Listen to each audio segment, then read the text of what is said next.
Hey, good morning. This is Carver Ken. The question is, should I take a statin?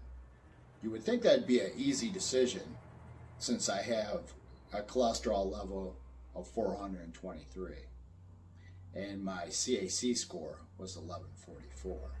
But is it really? Should we follow the science? I want you to see this presentation by David Diamond and then comment below what you think. And then I'll tell you my decision afterwards if I decided to take a statin drug or not. All right? Just watch this presentation. I think you'll really enjoy it. Am I on? There we go. So thank you for the kind words. Thank you for inviting me as well as Bill. My task is simple. With all due respect to Dr. Peters, I want to destroy the LDL hypothesis. I want to absolutely destroy any concerns you have of having high cholesterol while on a low-carb diet. But first, disclosure. I've been very well funded over the 40 years in which I've been a neuroscientist, well funded by the government. I've also been very well funded by drug companies in my neuroscience research, so I have no bias at all against research by drug companies. The reason why I'm here is not because of my neuroscience research, it's more personal. Because we have other people here who already talked about their issues being overweight. For 20 years ago, I was diagnosed with a genetic anomaly called familial hypertriglyceridemia. My triglycerides were 10 times normal. My HDL was abysmally extremely low. And when you put just those two measures together, I had 15 times higher risk of having a heart attack based just on my triglycerides and HDL. And so this was my great concern that I was going to have a heart attack. I took it very seriously. I exercised like crazy for the next 10 years, followed American Heart Association low-fat diet, and all that happened was that I got fatter. I was about 30, 40 pounds heavier than I am now. My triglycerides simply went higher up to about 800. My HDL was about 30. And at some point, my doctor sat me down and said, you've done your best, just like the commercial. You must go on a statin as well as other medications. This is a bit over 10 years ago. And I decided, I didn't know much about statins. I knew a lot about the brain, nothing about heart disease.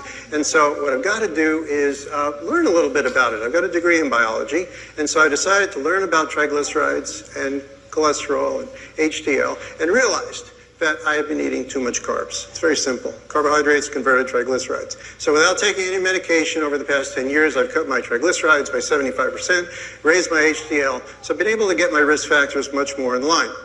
But during this process, I have learned, and to me what I've learned is that there is deception in this field, that the cholesterol hypothesis has been maintained despite the fact that there's no really good science that supports it. So when we go to look at this analogy, I really like this way of thinking about it. So here's a story in which you've got this fellow who's lost his keys, and he doesn't know where the key is, and when someone comes by and says, well, why are you looking here? I'm looking here because that's where the light is. So I'm looking under the street light. And that's a way to think about the cholesterol hypothesis. And what we've got is under the light, which began as a hypothesis, now stated as fact, LDL causes coronary heart disease. And that's what's been under the light. That's what's been the focus now for 50 years as to what's the cause of heart disease. But what's actually illuminating that light? Revenue. This has been incredibly profitable for food and drug companies. And there's no good science, is the point I'm going to make for you, that in fact LDL causes coronary heart disease. It is because, despite the poor science that has supported this hypothesis, it is the great revenues, the great profits that has demonized LDL. So what I'm going to talk about are other factors. That low-carb diet is so important in controlling triglycerides and HDL. And in particular, I'm going to talk about a form of LDL called small dense LDL, which is really what you need to worry about. The genetics is so much more complicated, and again, with all due respect to Dr. Peters, so much more about FH that you need to know about. And in fact, you will envy the people who have FH by the time I finish this talk. We've heard a bit about coronary artery calcium. This is something that's been around for 20 decades, over 20 years, and yet few people know about it because there's no money in coronary calcium. You don't take a drug that reduces your coronary calcium, and in fact, statins increase coronary calcium, and that is why you haven't heard about it. I'll talk very briefly also about Lp(a), critical factor independent of LDL. That's very important for knowing about heart disease. So where did this come from, that LDL causes heart disease? Well, the first time you actually hear it stated was by the Nobel Prize winners, Brown and Goldstein. Excellent work on looking at LDL receptors in FH, but they had no reason to say that LDL caused heart disease. There was no evidence at the time that clearly showed LDL caused heart disease. In fact, there had been decades of frustration. Studies had not been able to show a strong association of total cholesterol or LDL with heart disease, and lowering LDL had produced very poor outcomes. Now, what happened was, because the field was so desperate, they manipulated the presentation of data, especially in the 1980s. You see failure after failure, showing no benefit of either lowering cholesterol or showing an association of cholesterol to coronary heart disease. And this I'm going to show you as an historical example of deception in this field to promote the LDL or total cholesterol hypothesis. Now, this is very frightening, and this study is still used to cite an example of how cholesterol causes death, coronary heart disease. This is a study of over 350,000 men, middle age, in which you're looking at their cholesterol levels from very low to very high. We're talking total cholesterol there, which we know is not associated with death from heart disease. But this is a study that said, yes, cholesterol kills. When you look at the lowest level of cholesterol at 1.0, you're looking at a rate of death. So going from 1 to 2 means you're twice as likely to die. 3 means 3 times. 4 is 4 times likely to die with every small increment of total cholesterol. This is incredibly frightening, and this was to a great extent the basis for why people feared cholesterol in the 1980s. So I read this study and looked very closely at it.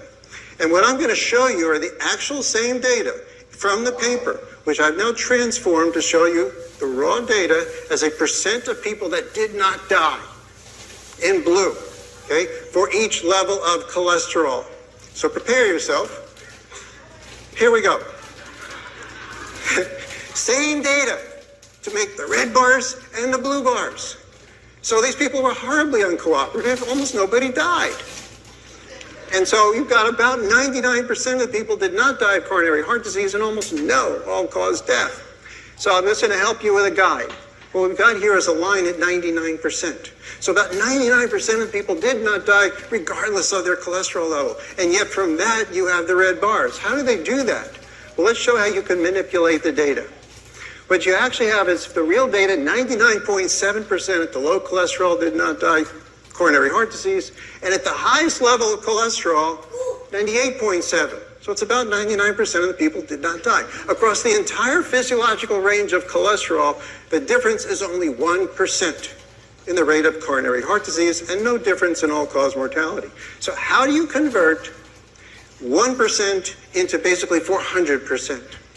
This is called relative risk, which we heard a bit before just now. Relative risk is a way to amplify an effect. You take the 1.3, which is at the highest level, to get that 400%, 1.3% dying versus divided by 0.3%, that is 4.13. And that is why we can have right here, where is my pointer? Oh, there it is. This is why here, this is a 400% increase because it is 1.3 divided by 0.3. But the real difference was 1%. They presented this to the public. They said any small increase in cholesterol increases your likelihood you're going to die. So this is part of the deception that was going on in the 1980s and before. Now, let's look at the highest cholesterol. This is what the speaker was referring to, familial hypercholesterolemia. So people that have a total cholesterol over 290 are those that are at the highest risk, supposedly, of dying from coronary heart disease. And I want to emphasize, we're looking at men that supposedly now should be dying like flies. I mean, they should all be dead at the end of this very long trial, which is about 7 years, looking at their extremely high cholesterol, and yet about 99% of them did not die. Let's look further into familial hypercholesterolemia. So this is discovered in the first half of the 20th century, in which people have extremely high cholesterol as a result of an LDL mutation. And then you find that, in fact, in their arteries, you find cholesterol is found. So this is the disease. Impaired LDL functioning results in extremely high cholesterol. And so you see now as well, the concerns people have with FH is they're going to die at a young age. Here you see people with FH are expecting to die or to die of a heart attack in their 20s. So it's very simple. As a scientist, I just look for evidence of this. So I started searching the literature, and I'm going to ask these questions. There should be premature all-cause death, particularly coronary heart disease from familial hypercholesterolemia. And if we lower LDL, therefore we should reduce death in these people. Ever wonder if seeing your glucose numbers is really making your life easier? At Medtronic, we think your CGM should do more. Knowing your numbers is great, but what if those numbers could help tell you how much Well, here's the first paper I found, 1966. Over 1,000 people with FH are studied, of all ages, looking at their physiology, looking at their health. Very clear, unambiguous, no evidence that people with FH have a shorter lifespan. Men and women, they have normal survival into their 7th and 8th decades. These people do not die young. Now, I'm not just picking one study to be able to show this to you. Here is another study. In fact, it's by a statin advocate, John Castelline. So I'm not just picking one study. This is a very interesting study. They did a genealogical study to follow families to very likely people with FH in the 19th century. In fact, what they're reporting is that the people in the 19th century with the highest cholesterol actually lived the longest. This is a time before there were antibiotics. So the idea is having hypercholesterolemia actually gives you an advantage because LDL is a part of the immune system. If you have high cholesterol, you are less likely to die of infectious disease, less likely to die of cancer. So before antibiotics were developed, the people with high cholesterol lived longer because they weren't susceptible to infection. And when you look now at a contemporary study, looking at the actual rate of death of people with FH, genetically confirmed FH, what you have here is overall no significant increase in death in the first few decades of life. And understand, this is a relative difference compared to the general population. So the slight increase at the lower level, this is compared to all people who don't have FH who are dying of heart attacks before the age of 40, which is essentially zero. Almost nobody dies of a heart attack before the age of 40. So when you hear that people with FH are dying 50 times greater than the general population, that is 50 times zero. And so it's almost zero. So the real rate of death for people who have FH is not statistically significant in the early years. It not only is not different, the people with FH are dying at a lower rate. They are healthier. And in fact, by the time you're in your 70s, if you have FH, which means extremely high cholesterol, you are significantly less likely to die than the general population. And overall lifespan is not different from the generation. So people with FH are actually extraordinarily healthy, especially as they get older. Less likely to die of infectious disease, less likely to die of cancer, and there's absolutely no benefit of statins. So this is not because contemporary people are taking the statins. There is no evidence of a benefit for dying of statins or infectious disease. We have reviewed the literature. So now I'm publishing work with some outstanding clinician scientists. We reviewed every paper published on mortality in people with the highest LDL. We did not find a single study that showed increased mortality compared to the general population in those with the highest LDL. And in fact, in the majority of studies, the people with the highest LDL, we're talking about the general population now, people with the highest LDL live longer than the people with the lowest LDL. So it's very clear. Having extremely high LDL is beneficial and is not hazardous. Now, again, going back, historical data clearly show that having FH is healthy. People here were born in the 19th century, and now you're getting blood tests. You're actually confirming these people have FH in the 20th century. And what they're saying about this, again, in JAMA in 1986, people with FH survived to a normal lifespan. So what is it about these people that is different, maybe, from other people with FH that have heart attacks? Well, the people born in the 19th century that lived a normal life were non-smokers. And this is incredibly important. Let's look at FH and smoking. So first thing is, these are people, now contemporary study, all people with FH now are put on a statin. So in this study, everyone's on a statin, everyone has already had a heart attack. You're now looking at 7 years later, a subset of people have had a second heart attack. And so when you look at their LDL levels, this is now on a statin, there is no difference in LDL levels between those on a statin, both are on a statin, but between those who had a heart attack, a second heart attack, and those who did not have a second heart attack. So LDL does not predict whether or not someone will have a heart attack. What is predictive? The smokers. More than 3 times as many people that have FH had a heart attack compared to those that didn't. So smoking is incredibly important for those, especially. It's important for everybody, but the FH people may be more sensitive. And when you look now, 25-year follow-up For people with FH, extremely high LDL, what matters is whether or not they smoke. And so the smokers have less than 50% survival through 25 years. But what you've got is people who never smoke and have FH, about 80% show no cardiac events at all. So these are people who are extremely sensitive to smoking, and the LDL turns out to be irrelevant.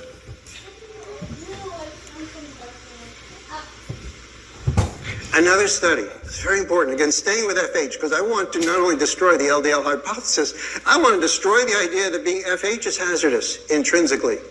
And so it's another study on FH, a contemporary study, just out last year, looking at people with FH over 10 years, looking at those who have events from those who don't have events. The ones in the red line went 10 years with no events whatsoever. We're looking at the blue line here, in which 20% of them have cardiovascular events. Now we look at their LDL, and these people are all on statins. All people now with FH are put on statins automatically. So they're all on statins. They have equivalent LDL for those who have events and those who don't. Again, LDL does not correlate with having coronary events. What does correlate? Coronary artery calcium. Those people with high, just as you heard this morning, such a great predictor of whether someone will have an event. In FH, it goes as well. Those people that had high coronary calcium were the ones that had events. Those people that had zero coronary calcium, no events. And again, coronary calcium is independent of LDL. So there are other factors that increase coronary calcium.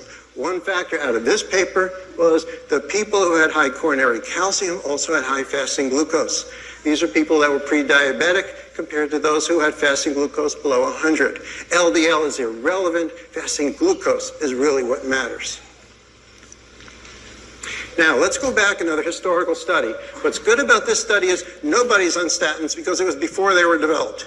So you've got FH people that have basically no control over their LDL. And so you're looking at natural LDL, which is extremely high. So total cholesterol over 300. I have that line there. LDL is supposed to be below 100. These are people who have LDL almost 250. So there is no control over their lipids. And yet you have two groups. The one in red have had coronary heart disease. The one in blue, no heart disease. So their lipids do not distinguish those who have heart disease from those who don't. What is the difference? The difference is clotting factors. So you have FH, and a subset of people with FH also have increased clotting factors, one of which is fibrinogen, and the other is factor VIII. These are the proteins that get our platelets to clump. When we get stressed, our platelets clump. If we have more fibrinogen, we are more likely then to have clots in our blood. So it has nothing to do with the cholesterol. The cholesterol is a red herring. It is God playing games with us, sticking lots of LDL in these people. But it's the clotting factors. A subset of people with FH have more clotting factors. And let's follow up with that. Again, contemporary study. Now, again, you're looking at contemporary work with people with FH, looking at when you take them off statins to see their natural levels of cholesterol, and you see that their total cholesterol is extremely high, their LDL is extremely high, no difference between those who have coronary heart disease and those who don't. But what's crucial is a subset of these people have a polymorphism of a gene that produces clots, of a protein called prothrombin. And people who have this polymorphism, independent of whether you have FH or not, people who have this polymorphism are more likely to make clots. They are more likely to have cardiovascular disease. Again, this is independent of their lipids. So I've given you only a subset of a vast research on this topic. I've really been very fortunate to have worked with an outstanding group of people, and we published a paper last year in which we reviewed the entire literature on familial hypercholesterolemia. And what we showed was that when you find those people who have had early cardiovascular disease, the studies that have actually looked at other factors besides LDL clearly demonstrate that it's clotting factors that increase susceptibility of a subset of the people with FH, that LDL turns out to be irrelevant. At Credit Karma, 0 is our favorite number. 0 clouds, 0 mosquitoes, 0 interest for up to 18 months with a 0% intro APR card. Because 0 is just better. Find the card for you at Intuit Credit Karma.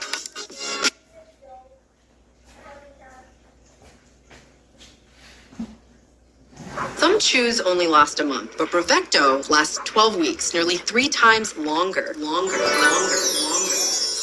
Only Bravecto protects from fleas and ticks nearly 3 times longer than the other chews.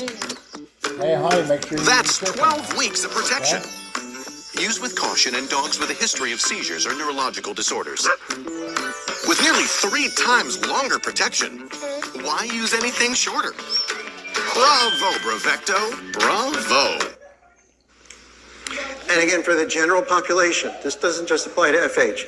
General population, if you're looking at the best risk factor along this kind of context, you're looking at fibrinogen. Fibrinogen is one of the critical proteins to make clots.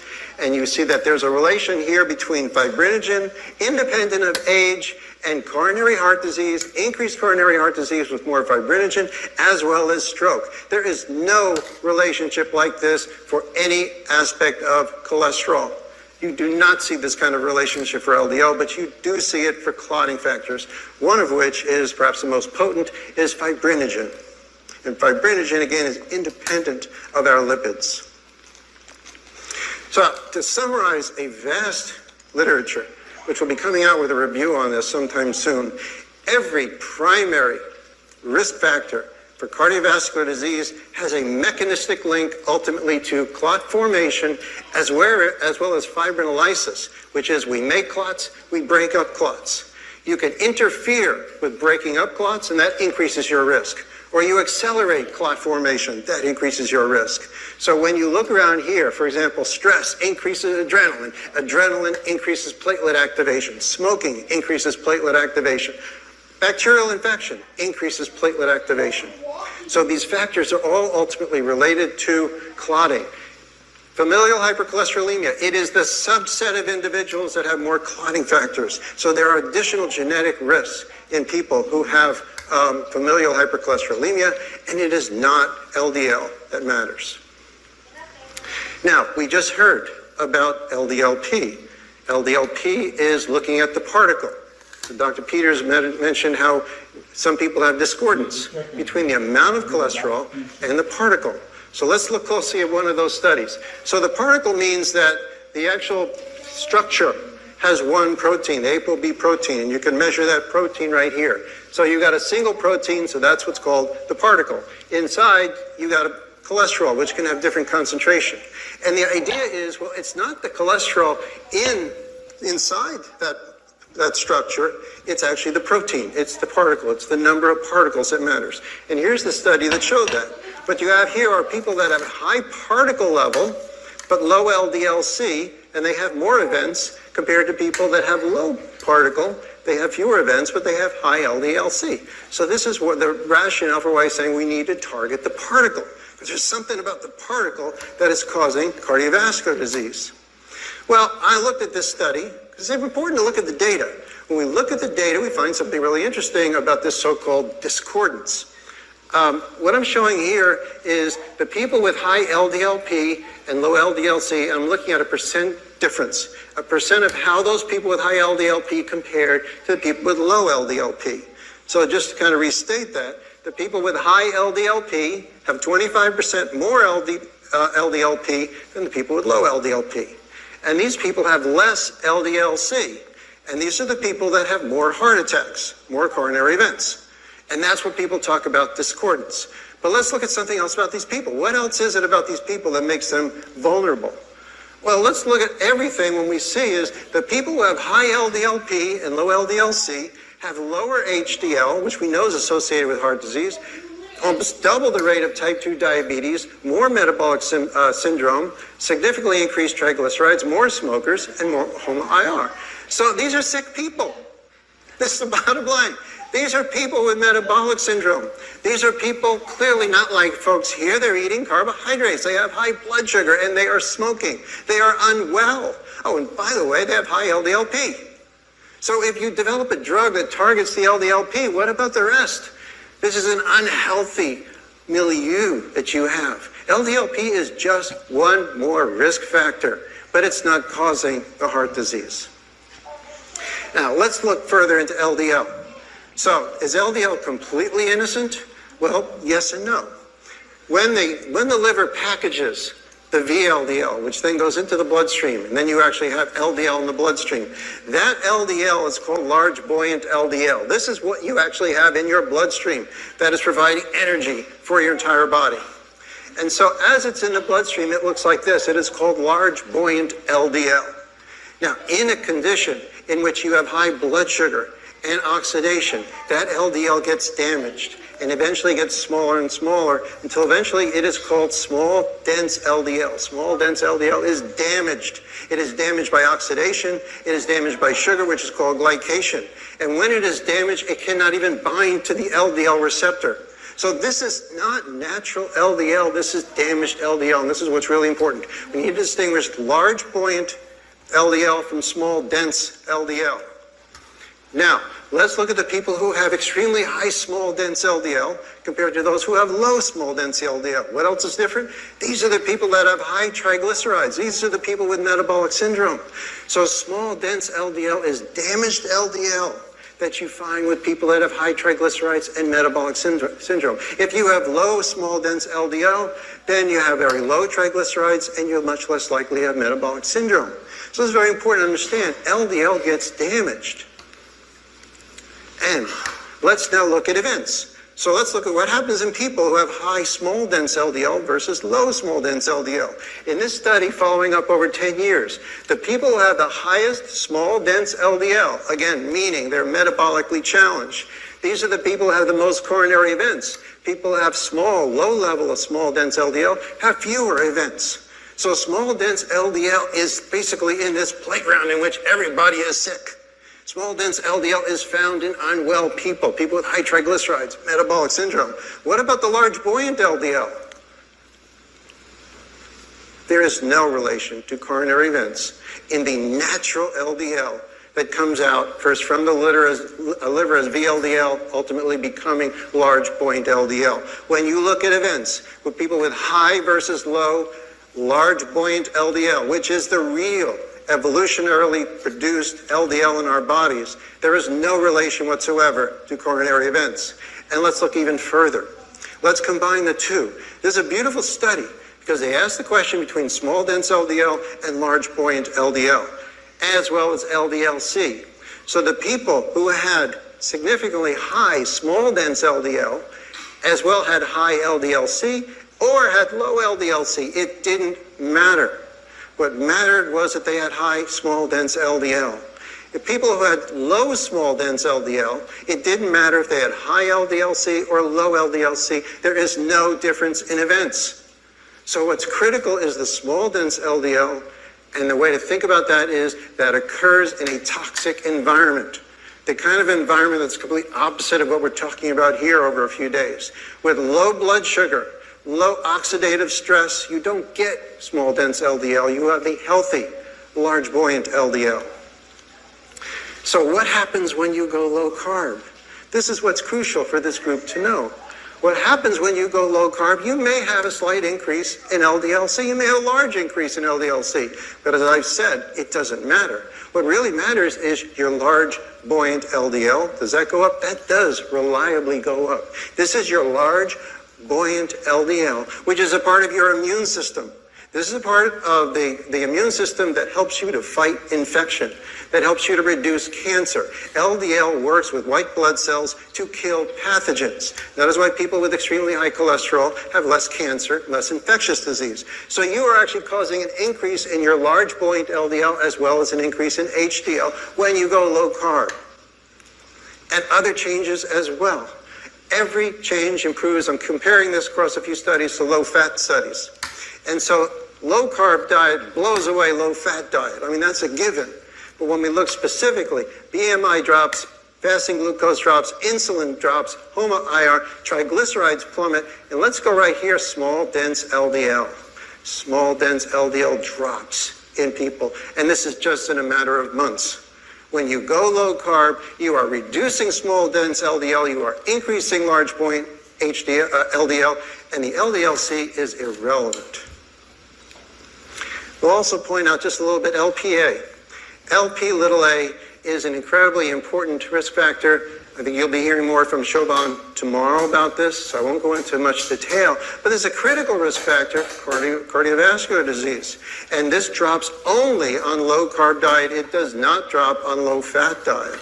And it also does not drop in response to taking statins. Statins have no effect on Lp(a). Statins also, because the small dense LDL does not bind to the receptor, it is so damaged it doesn't bind to the LDL receptor, statins have no effect on small dense LDL. The statins will reduce the large buoyant LDL.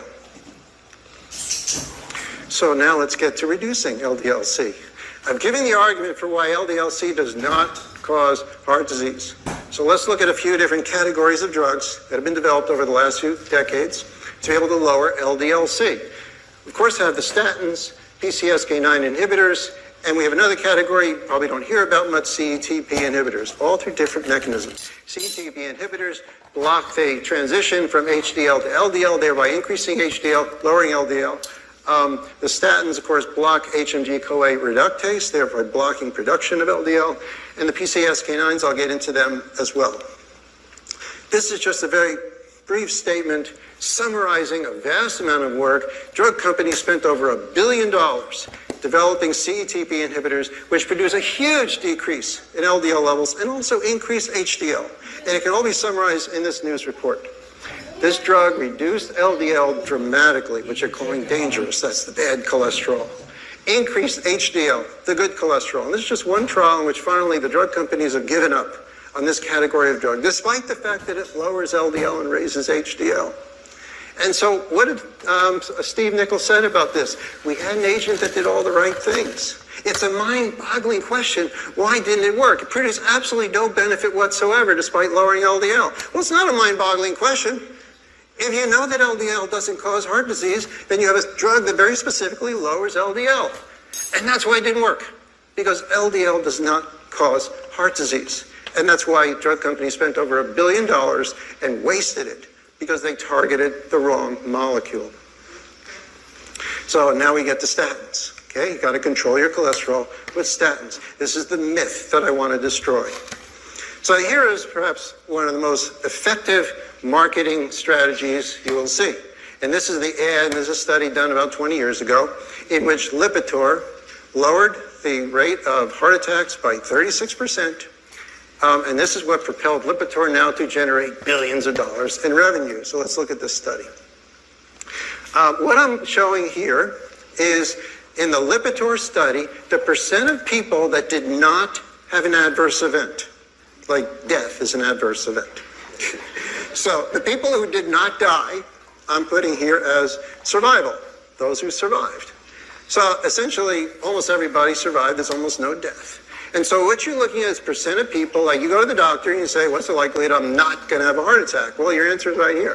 For those people in that study, it's almost all about 98%.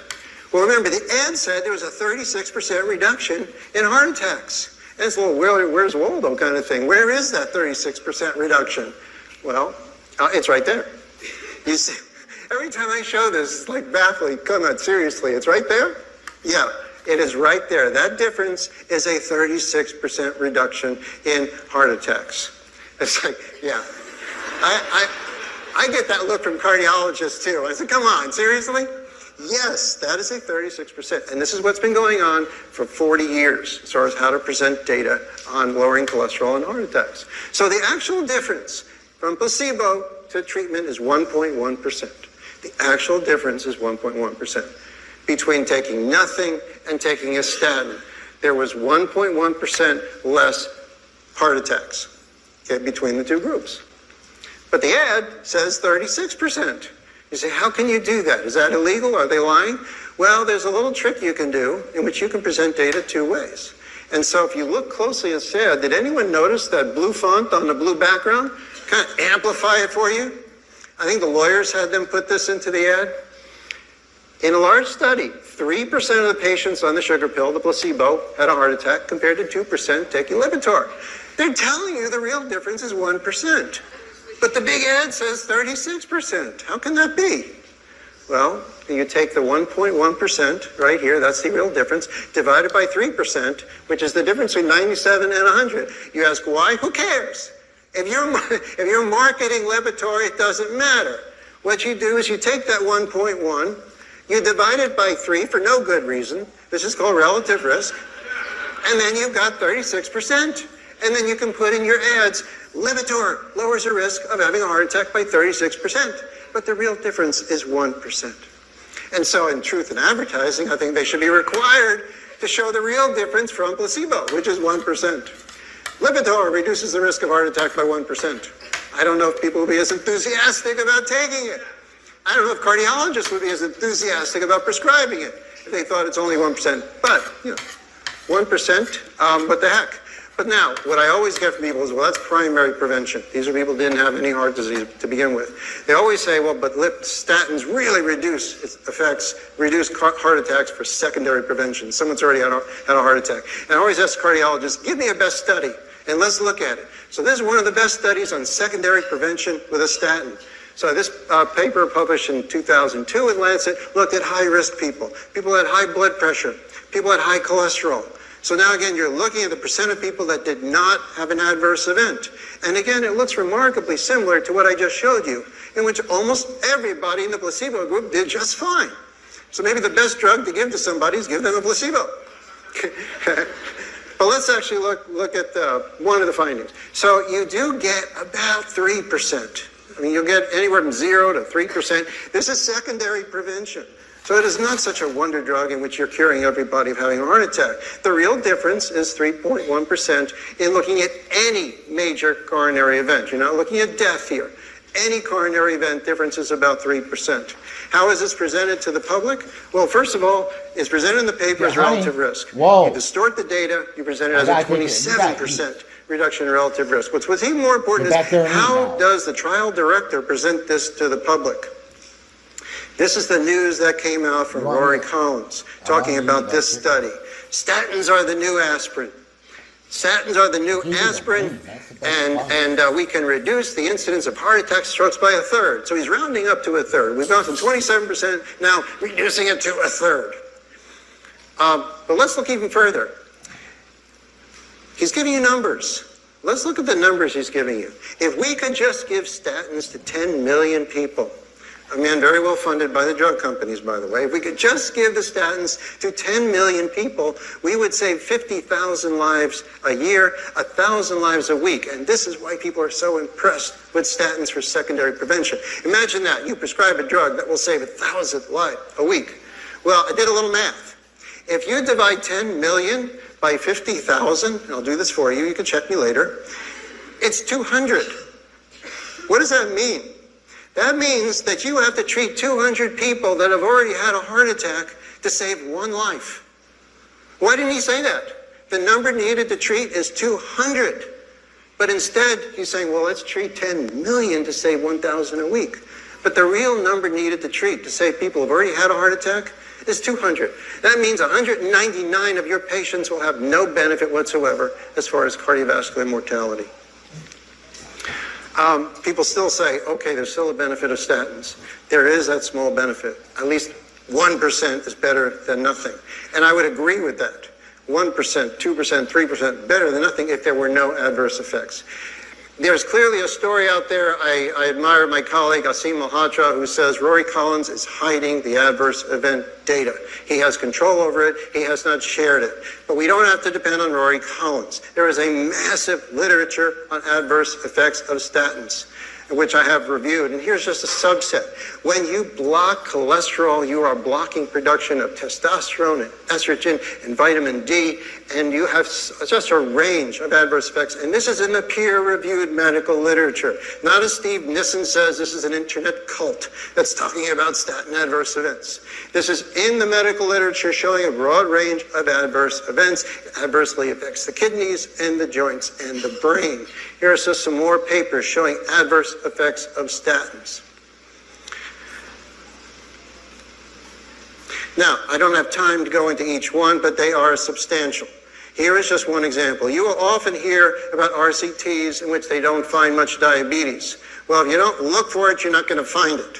And that's how these trials that are supported by pharma typically run. Here is a trial supported by the government. I believe it was the Finnish government, in which they actually measured A1C, fasting blood glucose in people who didn't have type 2 diabetes. 6 years later, you're looking at the rate of type 2 diabetes, and what you have is those in the placebo, about 6%, but those on statins, you have about 11%. Wiping out potentially any benefit of statins, because now you got another 5% of people that are developing diabetes because they were on statins.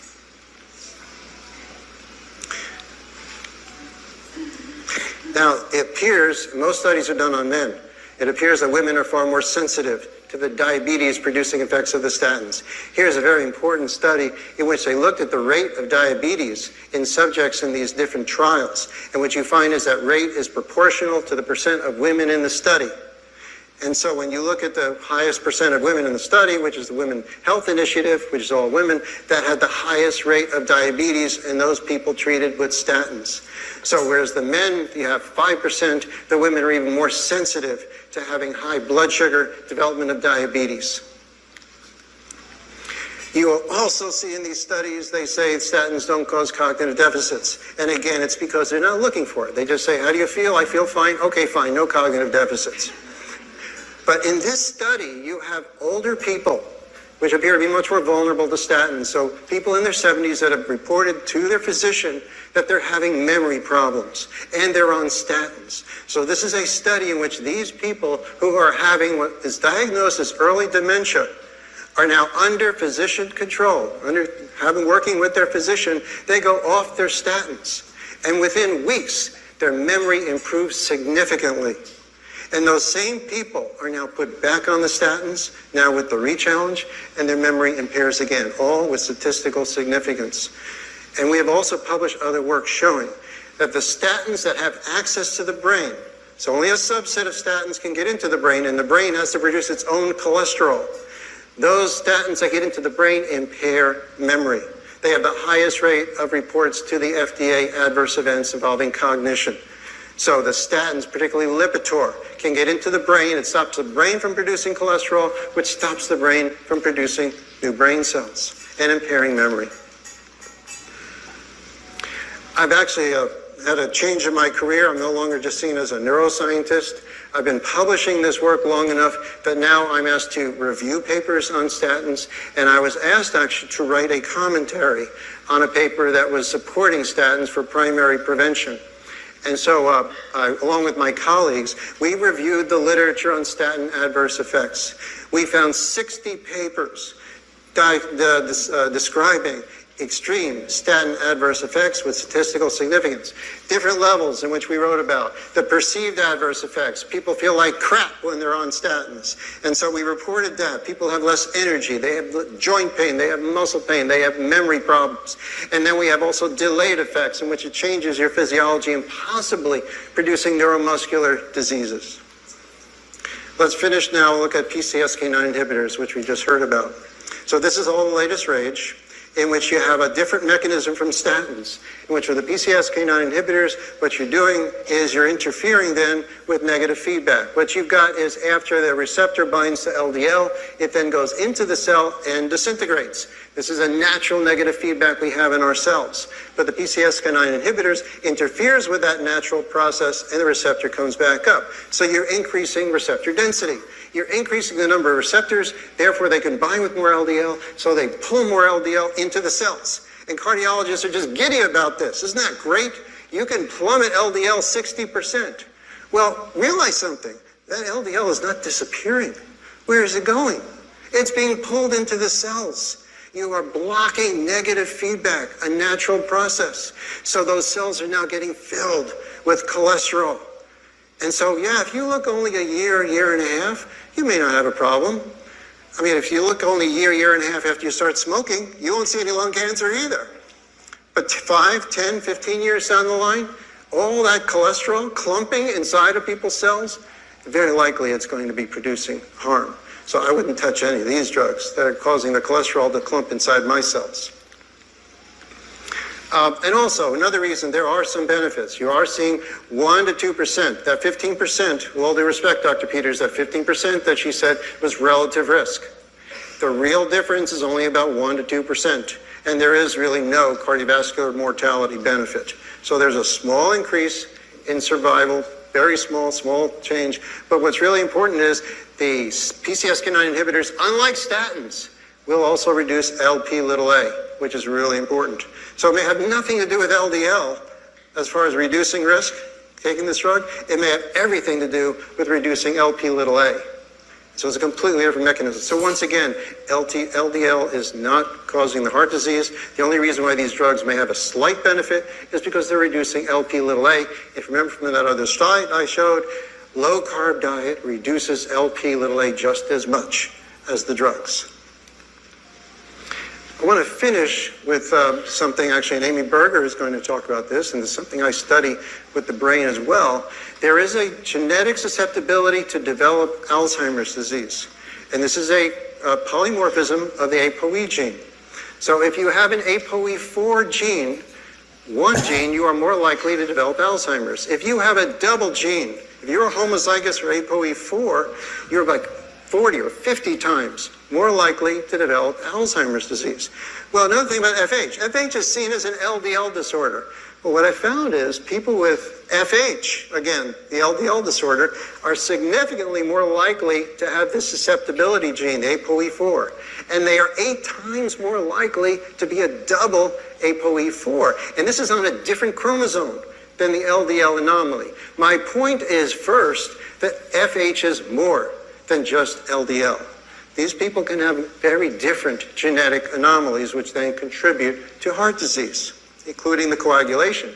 But what's really interesting, and I think Amy will talk about this tomorrow, is we have a person who has early cognitive disorder, developing dementia because he's ApoE4 positive. And this person was put on a regimen with exercise and low-carb diet. And so what you find is you have an improvement in his biomarkers, the BMI and insulin, triglycerides, and a HOMA-IR. And so it works for someone that's ApoE4 positive. And then when you look at his cognition, this is the Montreal Cognition Test. It's a general test to show that someone has normal cognition, normal being at least 26 and above. If you're above 26, you are normal. This man was at 22, which is impaired. And so by going keto and exercise, he was able to increase his cognition to normal. So that cognitive deficit in someone ApoE4 positive can be reversed.